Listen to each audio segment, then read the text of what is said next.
آج ہم بیان کریں گے، پارہ ہے چھٹا، سورہ مائدہ ہے، رکوع تیسرا ہے۔ اعوذ باللہ من الشیطان الرجیم، بسم اللہ الرحمن الرحیم۔ قد جاءکم من اللہ نور و کتاب مبین۔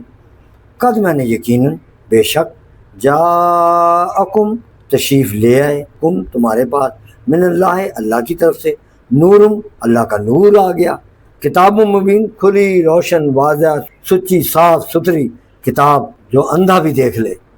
اور وہ کتاب اللہ تعالیٰ نے بھیجی اور اپنا نور بھیجا، نور کے ساتھ وہ کتاب آئی، نور آیا اور روشن کتاب لایا، یعنی جیسے چشمہ افلاک کا استادہ اسی نام سے ہے۔ علامہ اقبال فرماتے ہیں نبض ہستی تپش مادہ اسی نام سے ہے۔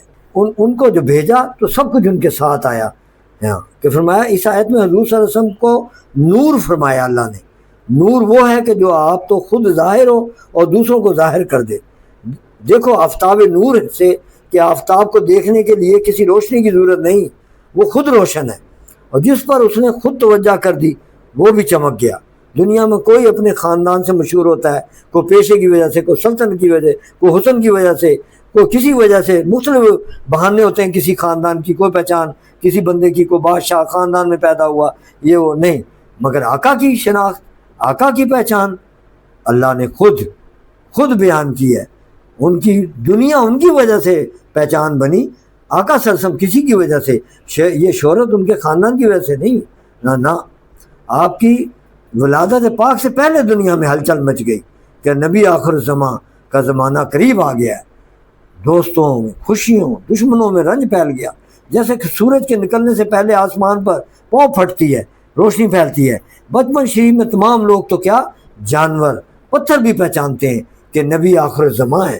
اور آقا صلی اللہ علیہ وسلم کی حدیث قدسی ہے کہ یہ مجھے ادھر سے پہاڑوں کے پتھروں میں سے الصلاۃ والسلام علیکہ یا رسول اللہ، الصلاۃ والسلام علیکہ یا حبیب اللہ کی آوازیں آتی تھیں۔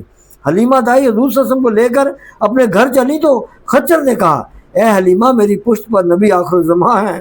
پھر حضور کی وہ نورانیت کہ آپ کو زمین جانے، آسمان پہچانے، فرشی جانے، عرشی جانے، خدمتگاری کرے، اشارے سے سورج ڈوبتا ہے لٹے اور پورا چاند پھٹ کر دو ٹکڑے ہو جاتا ہے، کیونکہ جانتا ہے کہ حضور کا اشارہ ہے۔ بعد وفات شریف آج 1400 سال کا عرصہ گزر گیا، اور مگر زمین کے ہر گوشہ میں، دنیا کے ہر ملک میں آپ کا نام، آپ کے سارے کام، آپ کی ہی، حالانکہ کیمرے ایجاد نہیں تھے، کوئی ویڈیو ایجاد نہیں تھی، اللہ تعالیٰ نے آپ کا مبارک حلیہ ایک ایک ادا سنبھال کر رکھی ہے۔ آقا نے اگر ہاتھ کھڑے ہو کے نماز پڑھی ہے تو ہاتھ اٹھا کے پڑھی ہے تو ایسے بھی موجود ہے، ہاتھ باندھ کے سینے میں پڑھی ہے ویسے بھی موجود ہے۔ آپ کی ساری ادائیں محفوظ کر رکھی ہیں۔ اور تو کتنے اس دنیا میں ایسے سے بادشاہ ہے کسی کا کچھ بھی نہ باقی بچا، کیا خبر کتنے تارے کھلے چھپ گئے، پر نہ ڈوبے نہ ڈوبا ہمارا نبی۔ یہ ذکر تھا آپ کے ظاہر ہونے کا، اور یہی آگے بھی آپ کی برکت سے دوسرے کس طرح آپ کے صدقے سے دنیا اولاد والے، مال والے، بادشاہت والے گزرے، انہوں نے اپنا باقی نہ رکھا۔ مگر ایک چھوٹی سی مثال ہے، داتا علی حجویری آپ کے ایک امتی ہیں، بھاٹی چوک میں روضہ ہے لاہور کے اندر پاکستان میں، اور تھوڑے سے فاصلے پر جہانگیر کا بادشاہ ہے، اور جس نے خدمت کی، اللہ کے رسول صلی اللہ علیہ وسلم کے کلام پاک کی قرآن مجید پڑھایا، روزانہ درس وحدانیت کا دیا، اور تعلیمات اسلامی لوگوں تک پہنچائیں، اس کا نام آج بھی بج رہا ہے وہاں، آج بھی میلے لگے ہوئے، قرآن شریف پڑھا جا رہا ہے، نمازیں حاضری ہیں، لوگ دعائیں قبول ہو رہی ہیں۔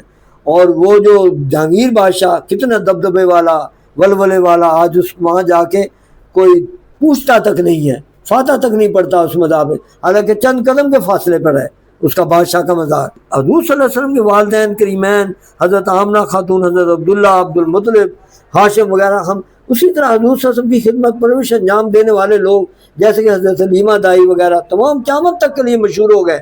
جو آپ کے ساتھ وابستہ ہو گیا، ایسے تو نہیں حضرت ابو بکر صدیق کے بارے میں پروانے کے لیے ہے چراغ، بلبل کو پھول بس، صدیق کے لیے ہے خدا کا رسول بس۔ وآخر دعوانا الحمدللہ رب العالمین والصلاۃ والسلام علیکہ یا خاتم النبیین، صدق اللہ علیہ۔